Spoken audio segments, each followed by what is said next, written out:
नित्याय निरवध्याय सत्यानन्दचिदात्मने सर्वान्तरात्मने श्रीमद् वेङ्कटेशाय मङ्गलम्। स्वतः सर्वविदे सर्वशक्तये सर्वशेषिने सुलभाय सुशीलाय वेङ्कटेशाय मङ्गलम्।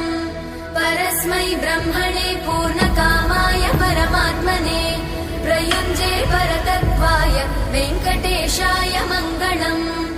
आकालतत्त्वमशान्तमात्मनामनुपश्यताम् अतृप्त्यमृतरूपाय वेङ्कटेशाय मङ्गलम्।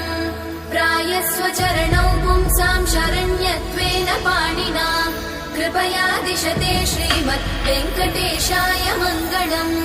दयामृततरङ्गिण्यास्तरङ्गैरिव शीतलैः अपाङ्गैः सिञ्चते विश्वम् वेङ्कटेशाय मङ्गलम्।